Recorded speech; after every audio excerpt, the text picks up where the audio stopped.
Hello everyone, welcome back. For this lesson, we will be looking at the details of what happens during each stage of cellular respiration. Now, as we move through this lesson, I will be explaining what happens during each chemical reaction, but I want you to know that you will not be required to memorize the names of each reactant and product. What I really want you to get out of these lessons is more of a general understanding of the process so that, say, if you are giving the reactions and you have them in front of you, you can explain what is happening. Now, I uploaded a worksheet for this part of the lesson, so if you have it with you, you can use it as we move through. So let's begin. We will start right back at the beginning with glycolysis. The first four steps of glycolysis are called the energy investment phase. During this phase of glycolysis, the cell will actually spend ATP energy rather than produce it. Think about it as the activation energy needed to get the reaction started. So let's start with a single molecule of glucose. This glucose molecule will be phosphorylated by the enzyme hexokinase using one molecule of ATP and producing glucose 6-phosphate, which is a more reactive form of glucose. In the second step of glycolysis, an isomerase enzyme converts glucose 6-phosphate into one of its isomers, fructose 6-phosphate. The third step is the phosphorylation of fructose 6-phosphate, catalyzed by the enzyme phosphofructokinase. A second ATP molecule donates a high-energy phosphate to fructose 6-phosphate, producing fructose 1,6-bisphosphate. So what we now have here is a 6-carbon isomer of glucose that has two extra phosphate groups added to it. And these phosphate groups basically make the fructose 1,6-bisphosphate unstable, allowing it to be split in half and form two phosphate-bearing 3-carbon sugars. Now, when fructose 1,6-bisphosphate is split in half, it doesn't form two of the same sugars. It forms one molecule of glyceraldehyde 3-phosphate, or G3P for short, and a molecule of dihydroxyacetone phosphate, or DHAP. G3P and DHAP are isomers of each other, but only one of these isomers, glyceraldehyde 3-phosphate, or G3P, can enter in the following steps of glycolysis. But DHAP is not wasted. It is converted into G3P by an isomerase enzyme called triose phosphate isomerase. This way, glycolysis will continue with two molecules of G3P for every glucose molecules that started the process. Now, at this point in glycolysis, there have been a net investment of energy from two ATP molecules, and the 6-carbon sugar has been split into two, which is when we start the next stage of glycolysis, the energy payoff phase of glycolysis. So in the second half of glycolysis, energy is released in the form of 4 ATP molecules and 2 NADH molecules. So let's begin with G3P again. The sixth step of glycolysis is a redox reaction. The glyceraldehyde 3-phosphate sugar is oxidized, losing high-energy electrons, which are picked up by the electron carrier NAD+, producing NADH. The energy that is lost by the electrons as they move from G3P to NAD is actually used to phosphorylate the G3P sugar and adding a second phosphate group into that sugar. So this now produces a 3-carbon sugar with two phosphate groups attached to it, which is called 1,3-bisphosphoglycerate. But remember that the DHAP molecules are converted to G3P. So there are two of everything at this point. Two G3Ps get phosphorylated into two 1,3-bisphosphoglycerate, and two NADH molecules are produced. In the seventh step of glycolysis, 1,3-bisphosphoglycerate donates a high-energy phosphate group to ADP, forming one molecule of ATP. So this phosphate transfer is catalyzed by an enzyme. So it is an example of substrate level phosphorylation. And this reaction then turns 1,3-bisphosphoglycerate into 3-phosphoglycerate. And remember, This happens twice, once per molecule. So we have now produced 2 ATP molecules at this stage. In the next step, the remaining phosphate group in 3-phosphoglycerate moves from the third carbon to the second carbon, producing 2-phosphoglycerate, which is an isomer of 3-phosphoglycerate. Next, an enzyme called enolase catalyzes the next step. This enzyme causes 2-phosphoglycerate to lose water, resulting in the formation of a double bond that actually increases the potential energy in the remaining phosphate bond and produces a molecule called phosphoenolpyruvate. The last step then occurs now. The last step is the 10th step of glycolysis and is catalyzed by the enzyme pyruvate kinase. And this results in the production of a second ATP molecule by substrate level phosphorylation, and the compound pyruvic acid, or is salt or ionized formed, which is called pyruvate, to be produced, which is the final product of glycolysis, and which once again is produced twice because we started with a 6-carbon sugar, which we split into 2 3-carbon sugars. And so every process from the split on has happened twice. So to summarize glycolysis, it starts with 1 molecule of glucose and ends with 2 pyruvate or pyruvic acid molecules. In the process, a total of 4 ATP molecules and 2 molecules of NADH are produced. But since 2 ATP molecules were used in the energy investment phase, in order to prepare the glucose molecule for cleavage, we need to subtract those 2 from the total. So the cell has a net gain of 2 ATP molecules that are immediately available for energy. Now, what happens next depends on whether or not oxygen is present. If there is no oxygen, the cell will only be able to make those 2 ATP molecules from every molecule of glucose, and this is where the process ends. However, if oxygen is present, the 2 pyruvate molecules will move on to the mitochondria for the next step of aerobic cellular respiration called pyruvate oxidation. Pyruvate oxidation is a single reaction. After pyruvate moves from the cytosol of the cell into the matrix of the mitochondria, it is oxidized. It loses 2 electrons, which are picked up by the electron carrier NAD+, forming NADH. And as you can see in the diagram, a molecule of carbon dioxide gas is removed from the second carbon and replaced with a molecule called coenzyme A, forming a molecule called acetyl-CoA. And again, since glycolysis produces 2 pyruvate molecules, this reaction happens twice. So acetyl-CoA produced by pyruvate oxidation then enters into the citric acid cycle. The first molecule in the citric acid cycle is a molecule called oxaloacetate. This molecule reacts with acetyl-CoA, forming the first product, which is citrate or citric acid, which is where the name for the cycle comes from. In the process, the coenzyme A is removed and moves on to be reused. The next step involves rearranging citrate into an isomer and then removing a carbon from the molecule. So during this step, a carboxyl group is removed via a process called decarboxylation, which then forms carbon dioxide gas. And the molecule is oxidized, meaning that it loses high energy electrons that are picked up by NAD+, which is reduced into NADH. The same process is repeated again with another carbon dioxide being released and more electrons moving on to the electron carrier NAD+. Each round of the citric acid cycle includes also the production of 1 ATP molecule by substrate level phosphorylation, which is followed by more oxidation, this time moving electrons to a different energy carrier.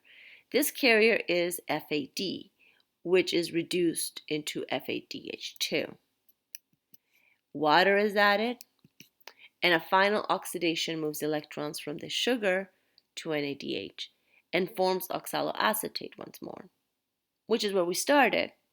So the cycle is finished and the cycle can restart. And remember, we started with 2 acetyl-CoA molecules for every original glucose. So we actually end up with twice the product. 6 NADH, 2 FADH2, 4 carbon dioxide gas, and 2 ATP molecules are produced through the citric acid cycle from every original glucose molecule that entered glycolysis at the beginning of aerobic cellular respiration. So now that our original glucose molecule is gone, we move on to the electron transport chain, which, guess what? It's going to involve the transport of electrons. And those electrons will be arriving by electron carriers, NADH and FADH2. 2 NADH from glycolysis, 2 NADH from pyruvate oxidation, and 6 NADH and 2 FADH2 from the citric acid cycle. And at the electron transport chain, these electron or energy carriers will provide the energy in the form of electrons that will be needed to phosphorylate ADP into ATP. And this process of phosphorylation is called oxidative phosphorylation. But before we move on to the electron transport chain, let's familiarize ourselves with the mitochondria and with the location where the different steps of cellular respiration take place. So the reactions of glycolysis happen out of the mitochondria in the cytosol of the cell. However, if oxygen is present, the rest of aerobic cellular respiration will finish up in the mitochondria. Because remember, after glycolysis, the pyruvate molecules that are produced by glycolysis will move on to the mitochondria if oxygen is present. The reactions of pyruvate oxidation and the citric acid cycle will take place in the inside part of the mitochondria called the matrix. Which brings us to the electron transport chain.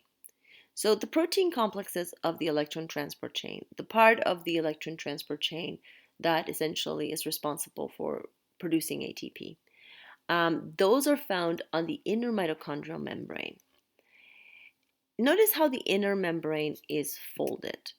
These foldings are called cristae, and they increase the length of the inner mitochondrial membrane in order to maximize the number of electron transport chains a single mitochondrion can hold, and therefore maximize the amount of ATP it can produce. Now, a big part of the process of getting ATP using the electron transport chain is something called chemiosmosis, which creates a proton gradient or a hydrogen ion gradient with a high concentration of hydrogen ions in the spaces that are in between the outer membrane of the mitochondria and the inner membrane. This space is called the intermembrane space. Okay, so now that we've oriented ourselves with the mitochondria, let's take a look at what the electron transport chain looks like. And it looks a little bit like this. It is a series of protein complexes and molecules located on the inner mitochondrial membrane that transfer electrons by a series of redox reactions and pump protons or hydrogen ions into the narrow space called the intermembrane space. And I know this diagram may look a little bit scary, but don't worry, it will make sense soon enough. The whole point of the electron transport chain is to harvest the energy in those high energy electrons being carried by NADH and FADH2, and to use that energy to phosphorylate ADP into ATP. And this process of phosphorylating ADP into ATP by the electron transport chain is called oxidative phosphorylation. What I want you to focus on right now is the picture at the top right of this slide, the picture of the mitochondria. Look at where the electron transport chain takes place. You see the little square there. That's basically the part that we're zoomed in this picture right here. So the electron transport chain is taking place at the inner membrane of the mitochondria, and the space in between of the two membranes called the intermembrane space. Now, along the inner mitochondrial membrane, we have a series of complexes shown here in various colors and labeled as 1 to 4 using Roman numerals. There are also a couple of molecules that will help with the transfer of electrons. They are coenzyme Q, labeled as COQ, and cytochrome C, labeled as CYTC. These molecules actually can move in between the complexes to help move the electrons. The process of oxidative phosphorylation is divided into two parts: the electron transport chain and chemiosmosis. Now, guess what the electron transport chain does? It transports electrons. It does so through a series of redox reactions, moving them from complex 1 all the way to complex 4. And this movement of electrons can happen because each complex has a higher affinity for electrons than the previous complex. And at the end, the electrons will end up in oxygen, which combines with 2 hydrogen ions in order to form water. Oxygen is called the final electron acceptor because this is where the electrons end up at the end of this whole process. And the whole point of transferring electrons to oxygen is not to make water. Water is a byproduct of aerobic cellular respiration, but it's not the reason for cellular respiration. The point of cellular respiration is to make ATP molecules, to store the energy from those electrons in the bonds of ATP. So, how does moving electrons from NADH and FADH2 all the way to oxygen help make ATP? Well, remember from our chemistry review that when electrons move from a higher energy state to a lower energy state, they release energy. As the electrons then move from NADH and FADH2 to oxygen, they're going to lose energy. And this energy is used to pump hydrogen ions or protons from the matrix into the narrow intermembrane space. Protein complexes 1, 3, and 4 are actually active transport pumps that use the energy from electron movement to pump hydrogen ions or protons against their concentration gradient. And this creates an electrochemical gradient because of the high concentration of hydrogen ions in such a narrow space. So now let's take a look at this process in action, and then we can see how this high concentration of hydrogen ions, this electrochemical gradient, can be used to phosphorylate ADP into ATP. So let's take a look at this one step at a time. So I've removed all of the arrows and everything so that we can see this process in action. So let's start with looking at what happens to the electrons carried by NADH. Let's say this NADH molecule right here, which by the way could have originated from glycolysis or from pyruvate oxidation or from the citric acid cycle. This electron carrier will deliver its electron to complex 1. Since complex 1 has a higher affinity for electrons than NADH, the electrons will move from NADH to complex 1. And when NADH loses its electrons, it is oxidized into NAD+ and a hydrogen ion, which is really just a proton, right? The electrons will be more attracted to coenzyme Q and will move on to that protein. And the energy released by the movement of electrons to a lower energy state is used to pump hydrogen ions from the matrix into the intermembrane space. And this process repeats as the electrons continue to move along the electron transport chain via a series of redox reactions until they reach oxygen, the final electron acceptor. And oxygen picks up the electrons and combines with 2 hydrogen ions to form water. Now, the movement of hydrogen ions into the intermembrane space has created a high concentration of hydrogen ions inside this small space. And this produces an electrochemical gradient. And because those hydrogen ions are desperate to move away from each other. And that's for 2 reasons. Number 1, same charges repel each other, and the accumulation of positive ions on one side of the inner mitochondrial membrane has created an area that is more positively charged in the intermembrane space than it is in the matrix. So those positively charged protons are desperate to move from an area where it's more positive to an area where it's more negative, which is the matrix. And they're also desperate to move away from each other because they are repelled by each other because they have the same charges. Also, number two, the hydrogen ions are in high concentration, which basically is creating a concentration gradient. And they're desperate to move along their concentration gradient from an area of high concentration in the intermembrane space to an area of lower concentration in the matrix. Now, unfortunately for them, for these protons, they cannot cross the phospholipid bilayer. But fortunately for the cell, there is an enzyme that is embedded into the inner membrane called ATP synthase, or sometimes also called ATPase for short. ATP synthase will basically allow the protons to move back into the matrix and will use the energy released by the electrons as they move down the concentration gradient to phosphorylate ADP into ATP.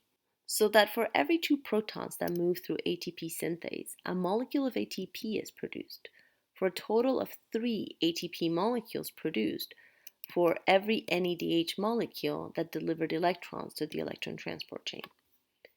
The movement of protons down their concentration gradient is called chemiosmosis, and the process of phosphorylation is called oxidative phosphorylation because the energy came originally from the oxidation of NADH and a series of redox reactions that end with oxygen as the final electron acceptor.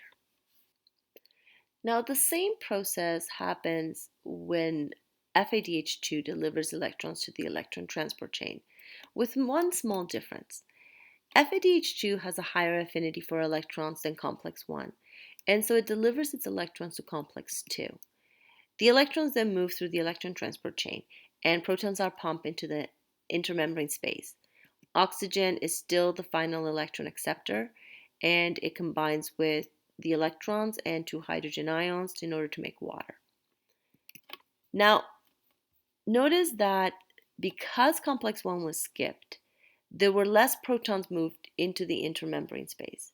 There's still a high concentration of hydrogen ions in that space, but only 2 ATP are produced because, well, there's less protons that are moving back from the intermembrane space into the matrix. So for every FADH2 molecule that delivers electrons to the electron transport chain, 2 ATP molecules can be produced by oxidative phosphorylation, whereas for every NADH molecule that delivers electrons into the electron transport chain, 3 ATP molecules can be produced by oxidative phosphorylation. So let's put all of this together to see how we can arrive to the total ATP molecules that are produced, or the total number of ATP molecules that are produced by aerobic cellular respiration. And let's start with glycolysis. So during glycolysis, 2 ATP molecules were produced by substrate level phosphorylation, or at least 2 net ATP if we subtract the 2 ATP that were invested at the very beginning from the 4 that were produced. 2 net ATP are produced through glycolysis. But glycolysis also produced 2 NADH molecules. And we just saw how for every NADH molecule that delivers electrons to the electron transport chain, 3 ATP molecules can be produced by oxidative phosphorylation. So let's count that then. If we have 2 NADH molecules entering the electron transport chain that brought electrons from glycolysis times 3 ATP per NADH, we end up with 6 ATP for a total of 8 ATP that originated from the process of glycolysis in a sense. The next step is pyruvate oxidation. Pyruvate oxidation does not produce any ATP through substrate level phosphorylation, but it does oxidize pyruvate and produces 2 NADH molecules, which again times 3, that's a total of 6 ATP. Pyruvate oxidation also produces 2 carbon dioxide gas molecules, 1 per pyruvate molecule. And then pyruvate gets oxidized into acetyl-CoA. Acetyl-CoA enters the citric acid cycle. Substrate level phosphorylation produces 2 ATP in the citric acid cycle. 6 NADH are produced by the oxidation of the sugar molecules in the citric acid cycle. 6 times 3 is a total of 18 ATP. But also 2 FADH2 molecules are produced in the citric acid cycle per glucose. And so with FADH2, we only can multiply that by 2 ATP, and that's a total of 4 ATP. And also, let's not forget that during the citric acid cycle, 4 carbon dioxide molecules are released, which actually brings our total of carbon dioxide now to 6 carbon dioxide gas. And that's all the carbons that were in the sugar. So let's add up the ATP. 2 plus 6 plus 6 plus 2 plus 18 plus 4 gives us a total of 38 ATP. Now, 38 ATP is the maximum theoretical yield of ATP per glucose. I want to make something very clear. It is not always possible for cells to reach that maximum 38 ATP yield. Cells very seldom actually achieve that yield. Why don't they achieve that yield all the time? Well, there are many things that can lower the production of ATP and make the cell less efficient or the mitochondria less efficient at producing ATP. I won't get into them in this lesson, but I'm going to give you one example. And that is what happens to the NADH molecule that came from glycolysis. And so, one of the things that has to happen to that NADH molecule that is coming from glycolysis is that it is produced outside of the mitochondria because glycolysis happens in the cytoplasm or the cytosol of the cell. And so the NADH that is produced during glycolysis needs to enter the mitochondria in order to deliver its electrons to the electron transport chain, something that the NADH and FADH2 molecules from pyruvate oxidation and the citric acid cycle don't need to do because they're already in the mitochondria. So NADH does not actually cross the mitochondrial membrane into the mitochondria. Instead, what it does is it approaches the mitochondria and then delivers its electrons to either another molecule of NADH that is inside the mitochondria or to a molecule of FADH2, depending on the type of cell or the species of the organism that we're looking at. Now, if the electrons are transferred from NADH to FADH2, then the maximal possible yield of ATP is going to be 2 less than if NADH delivers the electrons from glycolysis directly to the electron transport chain as is, because FADH2 yields less ATP than NADH. So that's one reason why we might not get that maximum theoretical yield of 38 ATP for one round of aerobic cellular respiration per glucose molecule. And that's it. I know that there was a lot of information in this video. Once again, the details, like the names of all the reactants and products, are not something that you need to memorize completely. There are some things that you need to know. You need to know the total amounts of products produced by every step of cellular respiration, but mostly focus on understanding the process. What is happening to the molecules and why? And so I will talk to you later. And in the next lesson, we're going to be taking a look at anaerobic cellular respiration. What happens when we don't have oxygen? Talk to you later.